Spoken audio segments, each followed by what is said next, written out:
کھانا پکانے کی ذمہ داری بھی بیوی کی نہیں ہے؟ میری بہنیں اگر ہیں تو سنو، آج تمہیں خوش کر دیتا ہوں، اگر تمہارا پتی تمہیں پورا خرچہ نہیں دیتا ہے تو تم اپنے پتی کی جیب سے اتنا پیسہ اس کو بتائے بغیر لے سکتی ہو جتنی تمہیں ضرورت ہے۔ معاف کیجئے گا، 150 روپے ساڑی کی ضرورت ہے تو 3000 مت لینا۔ میں یہ باتیں بہت کم بتاتا ہوں، اس لیے کہ ایک جلسے میں ہم اپنی بیوی کو لے کر گئے تھے اور وہاں ہم نے یہ بتا دیا، دوسرے دن میری ہی جیب سے 5000 غائب ہو گئے، تو اس لیے تھوڑا ڈر لگتا ہے، عورتیں ناجائز فائدہ اٹھانے لگتی ہیں۔ پھر بیویوں کو چاہیے کہ وہ اپنے شوہر کی جیب سے اتنا لیں جتنے میں بچوں کا، اور وہ بغیر بتائے بھی لے سکتی ہے، اس کو چوری میں نہیں لکھا جائے گا، کیونکہ عورت آپ کے پیسوں کی حقدار ہے، اور آپ اپنے بچوں پر خرچ کریں، یہ آپ کی ذمہ داری بنتی ہے۔ بہت زیادہ نہیں، بالکل کنجوسی بھی نہیں۔ اب آدھا کلو گوشت کی ضرورت ہے، آپ 250 گرام لا کے دیں، نہیں اتنی پکا چل، یہ بھی نہیں خرچ کیجیے۔ میاں بیوی میں بہت پیار محبت بھی ہونی چاہیے۔ اور سنو، عورتیں اگر کبھی غصہ ہوں تو شوہروں کو چاہیے، آپ لوگوں کو، ہمیں اور آپ کو، کہ ان کی کچھ سن لیں۔ ضروری نہیں کہ اپنی بیوی کی ہر بات کا جواب دیں۔ حضرت عمر فاروق کے پاس ایک نوجوان آیا شکایت لے کر اپنی بیوی کی، تو ان کے ایک باہر کمرہ بنا ہوا تھا، اس کمرے میں بیٹھ گیا، تو کیا ابھی حضرت عمر نکلیں گے تو اپنی بیوی کی شکایت کریں گے، لیکن دیکھ رہا ہے کہ اندر آواز آ رہی ہے، دروازے پہ کان لگایا تو کیا سن رہا ہے کہ ان کی بیوی عمر کے اوپر برس رہی ہیں، صاحب تم تو چلے جاتے ہو، پکنے کو کون لائے گا، کھانے کو کون لائے گا، آٹا کون لائے گا، چاول کون لائے گا، یہ کون لائے گا، تم تو چلے جاتے ہو، تمہیں فکر ہوتی ہے پھر گھر کی۔ حضرت عمر سر نیچے ڈال کے کر رہے ہیں، یہ کہنے لگا لو، یہ اٹھ کے چلنے لگا۔ حضرت عمر تھوڑی دیر کے بعد گھر سے نکلے، کمرے میں آئے، کہ ہیں یہاں تو ایک آدمی بیٹھا، دیکھا وہ جا رہا ہے، اس کو آواز دی، اے ہلو سنو، اے، اس نے پیچھے مڑ کے دیکھا، ادھر جی تم تو میرے پاس آئے تھے نا؟ جی ہاں بولو کس کام سے آئے تھے؟ نہیں امیر المومنین اب وہ کوئی کام نہیں ہے میرا، میں جا رہا ہوں۔ ارے نہیں تم اتنی دور سے آئے، کام بتاؤ، کیا کام تھا بتاؤ تو صحیح۔ کہا وہ میرا کیا کام تھا وہ تھا، لیکن وہ آپ کے بس کا نہیں ہے، میں امیر المومنین ہوں، میرے بس کا نہیں ہے، مجھے لوگوں کی خدمت کے لیے لوگوں نے امیر بنایا اور میرے بس کا نہیں ہے۔ کہا امیر المومنین میری بیوی مجھے الٹا سیدھا بولتی ہے، اتنا بولتی ہے میں سن نہیں پاتا ہوں، میں یہ شکایت لے کے آیا، میں نے سوچا آپ سے کریں گے، سن رہا ہوں یا دیکھتا ہوں کہ آپ تو خود ہی اسی بیماری میں مبتلا ہیں، آپ تو خود اپنی بیوی کے سن رہے ہیں، تو میں نے سوچا کہ جب آپ خود اپنا علاج نہیں کر پا رہے تو میرا کیا کریں گے، میں چل دیا۔ کہا بیٹھو، سنو، کہا کیا؟ بیوی سے جب ملتے ہو، ہم بستری کرتے ہو، تو جو بچہ پیدا ہوتا ہے وہ بچہ کس کا ہے؟ کہا میرا۔ اس کو نہلانے اور دھلانے کی ذمہ داری کس کی ہے؟ کہا میری۔ بیوی جو آپ کے بچے کو دودھ پلا رہی ہے، یہ اس کی ڈیوٹی نہیں ہے دودھ پلانا، پلا دیتی ہے، اگر وہ دودھ پلانے کا پیسہ آپ سے مانگے تو آپ کو دینا پڑے گا، لیکن پھر بھی وہ پلا دیتی ہے بیچاری فری میں، یہ کس کی ذمہ داری ہے دودھ پلوانے کی؟ کہا میری۔ کہا یار جب وہ ہمارے بچے کو نہلا دیتی ہے، دھلا دیتی ہے، لیٹرین کرا دیتی ہے، اس کی گندگی کو صاف کر دیتی ہے، اس کو دودھ پلا دیتی ہے، کھانا پکانے کی ذمہ داری بھی بیوی کی نہیں ہے؟ مولانا صاحب یہ کیا بیان کر رہے ہو، گھر کا کہیں الٹا سیدھا نہ ہو جائے معاملہ گڑبڑ۔ یقین مانیے جب آپ کا نکاح ہوتا ہے تو آپ سے کہا جاتا ہے کہ آپ کا نکاح فلاں فلاں کی بیٹی کے ساتھ اتنے روپے مہر کے عوض علاوہ نان نفقہ آپ کے ساتھ آپ کے نکاح میں دیا جا رہا ہے، کہ آپ نے قبول کیا؟ تب آپ کہتے ہیں میں نے قبول کیا۔ اس میں آپ کو کیا کہا جاتا ہے؟ اتنا مہر ہے علاوہ نان نفقہ، یعنی نان مانی روٹی، نفقہ مانی خرچہ، یعنی روٹی اور کپڑا خرچہ یہ سب الگ، اس کے علاوہ روٹی آپ کو دینا ہے، کھانا آپ کو دینا ہے، اگر وہ نہیں پکاتی ہے تو آپ اس سے زبردستی نہیں پکوا سکتے ہیں، اور کھانا آپ کو کھلانا پڑے گا، خود پکاؤ کھلاؤ یا ہوٹل سے لاؤ کھلاؤ، لیکن وہ کھلا دیتی ہے اور پکا دیتی ہے۔ تو کیا تم اتنا بھی نہیں سن سکتے ہو؟ کہا امیر المومنین اچھا ہوا یہ مجھے بتایا، یہ بات کہیں میری بیوی کو مت بتا دیجئے گا، ورنہ روٹی بھی ہم ہی کو پکانا پڑے گی. ٹھیک ہے میں سنوں گا. پھر حضرت عمر فاروق نے کہا سنو, تم نے اللہ کے رسول کی حدیث نہیں سنی؟ فَإِنَّ خُلِقْتَ مِنْ ضُلَعٍ خُلِقَتْ مِنْ ضُلَعٍ, عورت آدم کی بائیں پسلی سے پیدا ہوئی ہے, اور پسلی کا اوپر والا حصہ یہ اوپر یہ ٹیڑھی ہوتی ہے. ٹیڑھی پسلی کیسی ہوتی ہے؟ یہ والی پسلی آپ نکالیے بائیں طرف کی, ایسے نکلے گی, یہ پسلی ہے. اللہ کے نبی کہتے ہیں کہ یہ آدم کی پسلی سے پیدا ہے بائیں, اور پسلی ٹیڑھی ہوتی ہے. فَإِن ذَهَبْتَ تُقِيمُهُ كَسَرْتَهُ, اگر تم نے اس پسلی کو سیدھا کرنے کی کوشش کی تو پسلی سیدھی نہیں ہوگی. ایسے کرو گے یہاں تک ہو جائے گی, بس یہ ٹوٹ جائے گی, سیدھی نہیں ہوگی. فَإِن ذَهَبْتَ تُقِيمُهُ كَسَرْتَهُ, اگر تم نے پسلی کو سیدھا کیا تو توڑ دو گے, اور اگر ایسے ہی چھوڑ دیا تو ٹیڑھی رہے گی. اب بتاؤ ٹیڑھی رکھنا برداشت ہے یا توڑنا برداشت ہے؟ نہیں, ٹیڑھی رکھنا سیدھا ہے, صحیح ہے. توڑنے کا مطلب طلاق, یعنی عورت طلاق لے لے گی یہ گوارا ہے, لیکن تم چاہو کہ سدھر جائے, پوری نہیں سدھرے گی. یہ یاد رکھنا. میری بہنیں برا مان رہی ہوں کہ ہم کو اتنا برا کہہ رہا ہے. میں کیا کہہ رہا ہوں, اللہ کے نبی نے فرمایا. اللہ کے رسول کو بھی سننا پڑتی تھی. ایک بار حضرت عائشہ صدیقہ ناراض ہو گئی, اور اللہ کے نبی کھجور لے کے ان کے پاس بیٹھے. عائشہ کھاؤ, اور وہ ناراض ہے, کہتی نہیں کھاؤں گی, بھوک نہیں ہے. چہرہ پھیر لے آؤں. اللہ کے رسول ادھر آ گئے, جہاں چہرہ تھا ان کا ادھر آ گئے. ہم لوگ ہوتے تو کیا کرتے؟ کھاؤ, لو, نہیں کھائیں گے, چہرہ ایسا کر لیا, نہیں بھوک نہیں. کھا رہی کہ نہیں کھا رہی, نخرے دکھا رہی ہے, کھا, ایک تو منا رہا ہوں. ہم لوگ ادھر نہیں جائیں گے. اللہ کے رسول نے ادھر آ گئے, کھاؤ عائشہ کھاؤ. میں نے کہا نا مجھے بھوک نہیں ہے, پھر چہرہ گھما لیا. آپ پھر ادھر آ گئے, عائشہ نہیں, زیادہ نہیں, چلو کھاؤ, غصہ تھوکو, بسم اللہ, اللہ کے نام سے شروع کرو, چلو اللہ کا نام لو, کھاؤ. حضرت عائشہ بھی جانتی تھی زیادہ نہیں کہلوانا چاہیے. 2 بار کہلوایا, تیسری بار موقع نہیں دیا, لیکن طنز مار دیا. کھجور اٹھا کے کہنے کھاؤ, ایسا بسم اللہ, اللہ کا نام لے کے کھاؤ. اس سے پہلے کہ میں اپنے باپ کا نام لے کے کھاتی تھی, اللہ ہی کا نام لے کے کھاتی تھی. یہ کہا اور کھانا شروع کر دیا. یہ تھی میاں بیوی کی نوک جھوک, کوئی بری بات نہیں. لیکن منانے کا اسٹائل دیکھو, لے کھاؤ, نہیں. ہم لوگوں کی طرح نہیں, دکھا, نخرے مت دکھا, چل کھا لے, منا رہے ہیں نا ابھی. اللہ کے رسول نے ایسا کبھی نہیں کہا. لو, آ گئے ادھر. یہ ہوتا تھا.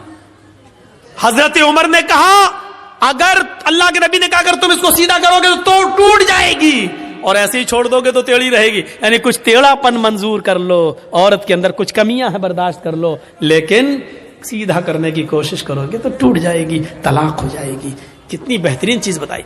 وَأَنفِقْ عَلَىٰ عَيَالِكَ, اپنے بیوی بچوں پر خرچ کرو حیثیت کے مطابق, استطاعت کے مطابق. عورت کو بھی چاہیے کہ اپنے شوہر کی کا معاملہ دیکھے. بیچارہ بزنس کرتا ہے یا رکشہ چلاتا ہے یا مزدوری کرتا ہے, اسی حساب سے وہ اپنے شوہر سے اپنے خرچ کا مطالبہ مانگے, زیادہ مطالبہ وہ نہ کرے. ایک انصاری نے دعوت کی مدینے کے اندر, حضرت علی کی, عبد الرحمن ابن عوف کی, اور بہت سے صحابہ کی. جب دعوت کر دی, اس زمانے میں شراب حرام نہیں ہوئی تھی, شراب کی حرمت کا اعلان نہیں ہوا تھا. اس انصاری نے سب کو کھانا کھلایا, اور کھانا کھلانے کے بعد شراب کا جام بھی پلوا دیا. شراب پی, حرام تو ہوئی نہیں تھی, اس لیے جو لوگ پیتے تھے وہ پی لیتے تھے. شراب یہاں پی, اور یہاں مغرب کی اذان کی آواز آنے لگی. اب سب کہنے لگے کہ شراب تو پی لی, اب نماز پڑھنے مسجد میں کیا جاؤں, چلو یہیں جماعت کر لو. گھر میں ہی جماعت ہونے لگی. حضرت عبد الرحمن ابن عوف کو امام بنا دیا. حضرت عبد الرحمن ابن عوف نماز پڑھا رہے ہیں مغرب کی, حضرت علی اور دوسرے صحابہ پیچھے کھڑے ہیں, اور مغرب میں زور زور سے قرآن کی تلاوت کی جاتی ہے, وہ بھی کر رہے ہیں. شراب اپنا رنگ دکھانے لگی, دماغ پہ چڑھنے لگی.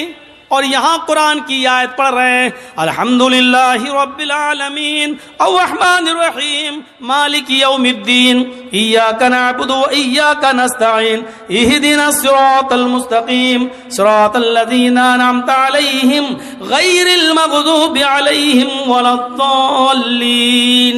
گاڑی صحیح چلی یہاں تک. اس کے بعد انہوں نے آنے لگا, چڑھ گئی, اب نماز میں ہے.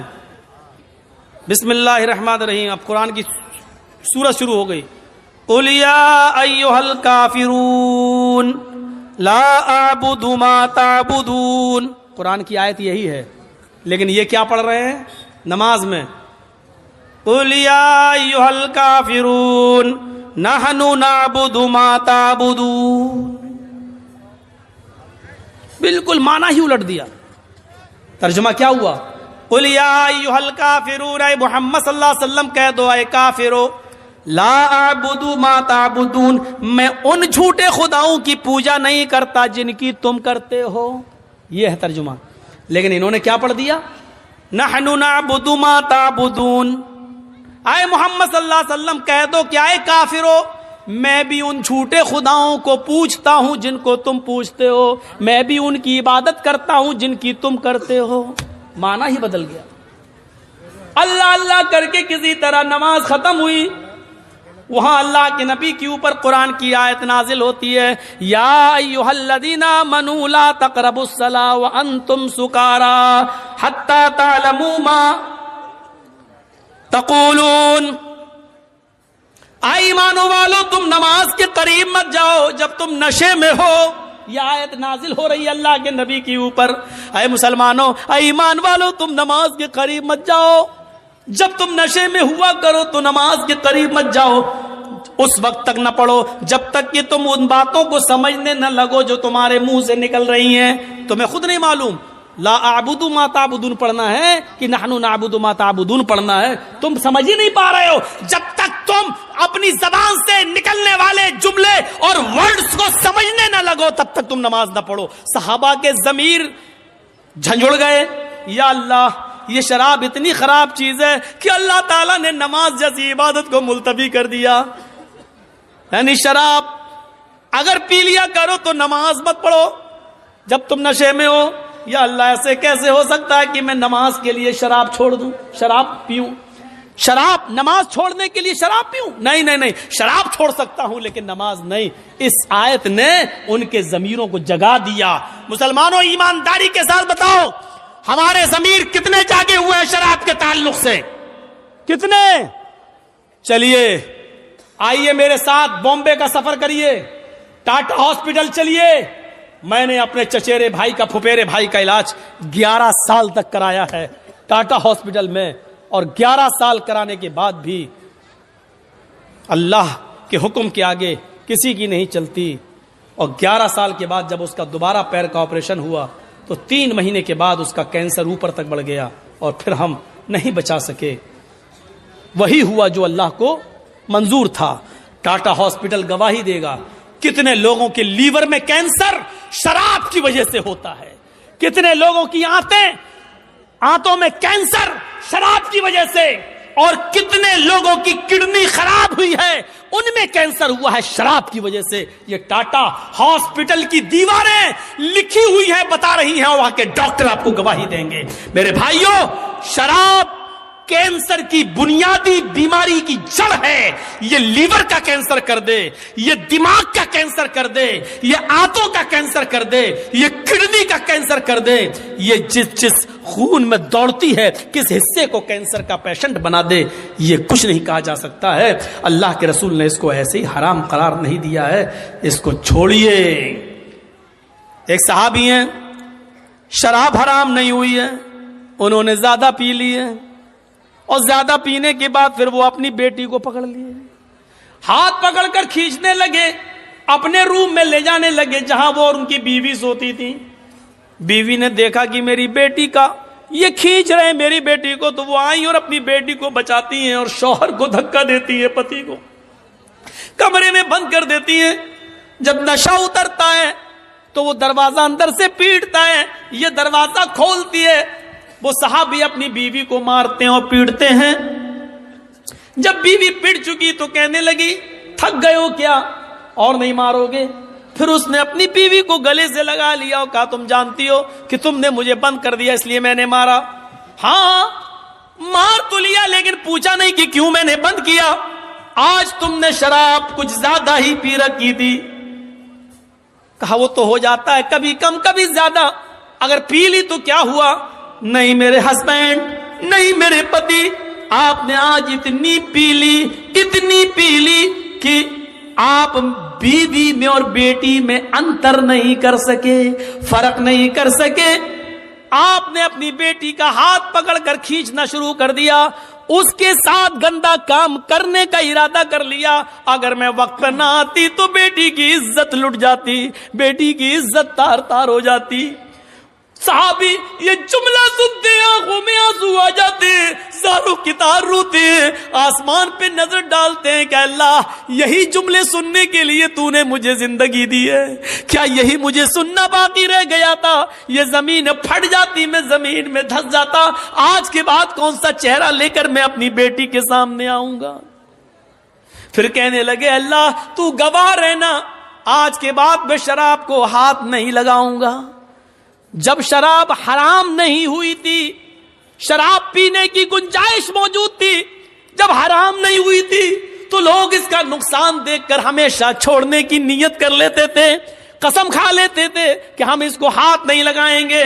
نوجوانوں جب حرام نہیں ہوئی تب لوگ اس کو چھوڑنے کی قسم کھا لیتے تھے. تمہارے نبی نے اس کو حرام قرار دیا ہے, حرام قرار دیا ہے. جیسے سور کا گوشت حرام ہے, جیسے گدھا حرام ہے, جیسے کتے کا گوشت تم نہیں کھا سکتے ہو یہ حرام ہے, اسی طریقے سے شراب حرام ہے. تم کیسے پی لیتے ہو, کیسے تمہارے حلق کے نیچے اتر جاتی ہے؟ قرآن اس کو شیطان کی گندگی کہتا ہے. انما الخمر والمیسر والانصاب والازلام رجس من عمل الشیطان. شراب, جوا, آستانوں کے نام پہ پھال چڑھائے ہوئے پھال, تیروں کے پھال, جوا اور انصاب, ازلام اور پانسے کے تیر, یہ ساری کی ساری چیزیں رجس من عمل الشیطان, شیطان کی گندگی ہیں.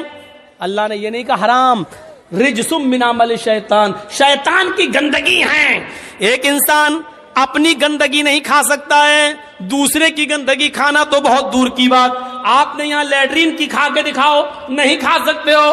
آپ اپنی گندگی نہیں کھا سکتے ہو, دوسرے کی تو بہت دور کی بات. اللہ نے کہا یہ سب چیزیں حرام نہیں, رجس من عمل الشیطان, شیطان کا پائخانہ ہے, شیطان کی گندگی ہے, شیطان کی لیٹرین ہے. کھاؤ, کتنا کھاؤ گے؟ اللہ تعالیٰ نے اس کو شیطان کی گندگی قرار دیا ہے. رجس من عمل الشیطان, یہ شیطان کی گندگی ہے, شیطان کی گندگی. میرے بھائیوں ذرا تصور کرو, مفسرین نے لکھا ہے حرام کی جگہ پر یہاں اللہ نے رجس کیوں استعمال کیا؟ تاکہ آدمی کے مائنڈ میں, دماغ میں رہے کہ جب اپنی گندگی نہیں کھا سکتے ہیں تو شیطان کی گندگی. یعنی جتنی آپ گندگی سے, پائخانے سے, لیٹرین سے نفرت کرتے ہو, اس سے کہیں زیادہ شراب سے نفرت کرنی چاہیے, لیکن ہم نہیں کرتے. صحابی بیٹی کا ہاتھ پکڑ سکتے ہیں, کیا ہم اور آپ صحابہ سے بڑھ کر ہیں؟ کیا شراب کے نشے میں آ کر ہم اپنی بہن اور اپنی بیٹی کا ہاتھ نہیں پکڑ سکتے؟ اور اللہ کے رسول نے تو کہا ہے, قیامت کی نشانیوں میں سے ایک نشانی یہ بتائی, لا یاتین علی امتی ما اتى علی بنی اسرائیل, بنی اسرائیل نے جو کیا وہ میری امت بھی کرے گی. حذو النعل بالنعل, جیسے پیروں میں پہننے والے جوتے برابر ہوتے ہیں, میری امت میں اور بنی اسرائیل میں کوئی فرق نہیں ہوگا. یہاں تک کہ اگر ان میں سے حتی ان کان منہم من اتی علی امہ علانیۃ, اگر ان میں سے کسی ایک نے اپنی ماں کے ساتھ زنا کیا ہوگا تو میری امت میں لکان فی امتی من یصنع ذلک, تو میری امت میں بھی ماں, بہن اور بیٹی کے ساتھ زنا کرنے والے لوگ پیدا ہوں گے. یہ ماں اور بہن بیٹی کے ساتھ زنا کہاں کیسے ہوگا؟ یہی شراب ہے جس کا نشہ ہمیں اپنی بہن کے ساتھ زنا کرنے پر مجبور کرے گا, ہمیں اپنی بیٹی کے ساتھ زنا کرنے پر مجبور کرے گا. کون نوجوان ہوگا جو شراب کے نشے میں اپنی بیٹی, اپنی بہن اور اپنی ماں کے ساتھ زنا کرے؟ کیسا بے غیرت ہوگا وہ، اور یہاں تک پہنچانے والی چیز ہوگی شراب۔ قدامہ ابن مظعون نے بڑھاپے میں بہت ہی مجبوری میں، جب ان کو درد بند نہیں ہو رہا تھا، جب ان کے درد بند نہیں ہو رہا تھا، شدید درد سے کرہ رہے تھے، تو مجبوری میں انہوں نے شراب اٹھائی اور 2-4 گھونٹ اس لیے پی لیے کہ ہمیں نیند آ جائے گی اور کل صبح کسی حکیم کو، کسی طبیب کو دکھا دیں گے۔ وہ 85-90 سال کا بوڑھا قدامہ ابن مظعون، جنہوں نے اللہ کے نبی کا زمانہ پایا، جنہوں نے حضرت ابوبکر کا زمانہ پایا، جنہوں نے حضرت عمر کا زمانہ پایا، حضرت عمر فاروق کے زمانے میں انہوں نے تھوڑی سی شراب اس لیے پی لی کہ رات میں ان کو درد ہو رہا تھا اور درد کی وجہ سے وہ کروٹیں بدل رہے تھے، ان کو نیند نہیں آ رہی تھی۔ ان کے گھر میں، ان کے گھر کے کسی ممبر نے ان کو تھوڑی سی شراب پلا دی کہ لے لو، سو جاؤ گے، نیند آ جائے گی اور کل صبح کسی حکیم کو دکھا دینا۔ لیکن یہ خبر عمر فاروق کے کانوں تک پہنچ گئی۔ حضرت عمر نے اس 90 سال کے بڈھے کو، قدامہ ابن مظعون کو طلب کیا، ان سے پوچھا، انہوں نے کہا بہت تیز درد ہو رہا تھا، اس درد کی وجہ سے میں نے مجبوری میں شراب پی لی تھی تاکہ درد بند ہو جائے۔ حضرت عمر نے کہا افسوس ہے کہ تم نے مجبوری میں پی، لیکن محمد رسول اللہ نے شراب مجبوری میں بھی پینے کی اجازت نہیں دی ہے۔ ہمیں کوئی ایسی چیز نہیں ملتی کہ بیماری میں یا مجبوری میں اللہ کے نبی نے کبھی شراب کسی کو پلائی ہو۔ آئے قدامہ تمہیں کوڑے مارے جائیں گے۔ سارے صحابہ کہتے ہیں آپ اتنے بوڑھے آدمی کو کوڑے کیسے مار سکتے ہیں؟ حضرت عمر کی دلیل یہ تھی، ان کو کوڑے نہ مارنے کی کوئی دلیل دے دو یا اللہ کے رسول کی کوئی حدیث مجھے بتا دو کہ بوڑھے آدمی کو کوڑے نہ لگائے جائیں، ہم ان کو چھوڑ دیں گے۔ لوگوں نے پھر میٹنگ کی اور کہا ٹھیک ہے کوڑے مارنا ہی ہے، 40 تو مارو، لیکن ان کو صحیح ہو جانے دو، ان کی طبیعت خراب ہے، یہ لاٹھی لے کر چل رہے ہیں، بستر پر لیٹے رہتے ہیں، اب ان کو کچھ طاقت آ جانے دو پھر کوڑے مار لینا۔ حضرت عمر نے کہا ان کو اگر ہفتے 10 دن کی مہلت میں دے بھی دوں اور ان سے کہہ دوں کہ گھر جاؤ 10 دن بعد کوڑے لگائے جائیں گے، لیکن لوگوں اگر ان 10 دنوں میں ہی مر جاؤں، میرا انتقال ہو جائے تو میں اپنے رب کو کیا منہ دکھاؤں گا؟ پھر قدامہ ابن مظعون کو کھڑا کر دیا حضرت عمر فاروق نے، اور اس 90 سال کے بوڑھے کو جس نے مجبوری میں شراب پی تھی ان کو 40 کوڑے مارے گئے۔ ان 40 کوڑوں کا اثر قدامہ ابن مظعون کے اوپر یہ ہوا کہ پھر وہ پوری زندگی بستر سے اٹھ نہیں سکے، پھر وہ لیٹرین بستر پہ کرتے تھے، پیشاب بستر پہ کرتے تھے، وہ 1 سال 1.5 سال 2 سال اس کے بعد زندہ رہے، لیکن جتنے دن زندہ رہے وہ بستر سے اٹھ نہیں سکے۔ حضرت عمر کے کوڑے مارنے کے بعد یہاں تک کہ اسی حال میں ان کا انتقال ہوتا ہے۔ میرے بھائیوں، حضرت عمر فاروق نے ان چیزوں کی پرواہ نہیں کہ اس بوڑھے آدمی کو بھی کوڑے مارے۔ نوجوانوں غور کرو، جس شراب کے پینے پر بوڑھے آدمی کو نہیں چھوڑا گیا، قدامہ ابن مظعون کو نہیں چھوڑا گیا، پوری زندگی ان کی بستر پر ایڑیاں رگڑ رگڑ کر گزر گئی، پھر وہ بستر سے کبھی اٹھ نہیں سکے، پیشاب و پائخانہ تک انہوں نے بستر پہ کیا، ان کی بیوی ان کے بچے اس کو صاف کرتے رہے، لیکن عمر فاروق نے اس کی کوئی پرواہ نہیں کی۔ یہ شراب پینے والوں کی سزا ہے اسلام کے اندر، ہم اور آپ اس لیے بچے ہوئے ہیں کیونکہ میرے بھائیوں یہاں اسلام کا قانون نہیں ہے۔ میرے بھائیوں اسلام کا قانون نہیں ہے انڈیا میں، تو کیا ہوا؟ اپنے دلوں پر اسلام نافذ کرو۔ سب سے بڑا مسلمان وہ ہے جو اسلام کے قانون کو اپنے دل پر نافذ کرے، جو شریعت کو خود اپنے دل سے مانے، محمد رسول اللہ کے بتائے ہوئے راستے پر خود چلے اور دوسروں کو چلنے کا حکم دے۔ میرے بھائیوں یہ ہے وَلَا تَشْرَبَنَّ خَمْرًا فَإِنَّهُ رَأْسُ كُلِّ فَاحِشَةٍ، ہر برائی کی جڑ ہے، اس لیے شراب مت پینا۔